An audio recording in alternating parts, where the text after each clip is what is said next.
চলে গেছেন আমার সভাপতি। আচ্ছা আচ্ছা, আলহামদুলিল্লাহ, আমার হাতে টাকা থাকলেও আলহামদুলিল্লাহ। তো আমি তারাকে কোনো বক্তাকে, কোনো দিদিমণিকে বলতে শুনিনি যে এগিয়ে আসেন। মুসলমানেরা একবারে সেটা সেটা বসে যাবে, ওখানে একটুকু নড়াচড়া হয়নি। নেকির দরকার নেই আপনাদের। আপনি যে জায়গাটাতে আসবেন এটাও সাক্ষী দেবে, ওখানে বসেছিলেন ওটাও সাক্ষী দেবে। আল্লাহ এতে তুমি জাহান্নামে যাও না, এই জায়গাটা বলবে ইনশাআল্লাহ। নবীর হাদিস মানি তো, এই জায়গাটা বলবে আল্লাহ একে জাহান্নামে যাও না। আমি সাক্ষী দিচ্ছি, বাড়ি থেকে এসে বসে আমার বুকে বসে জালসা শুনেছিল।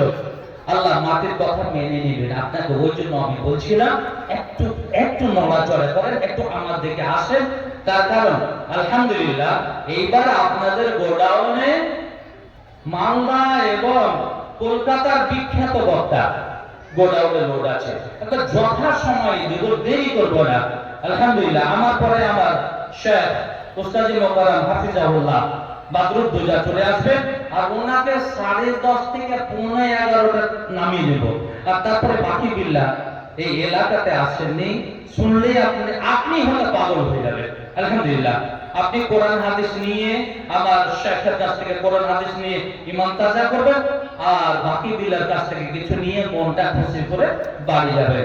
প্রথমে কথা বলি, যিনারা এখনো এশারের সালাত আদায় করেননি, নামাজ আদায় করেননি, আপনাকে বলছি এখানে উযুখানা আছে, উযু করে আগে নামাজ পড়ে। জালসা শোনার আগে আপনার আগে নামাজের দরকার।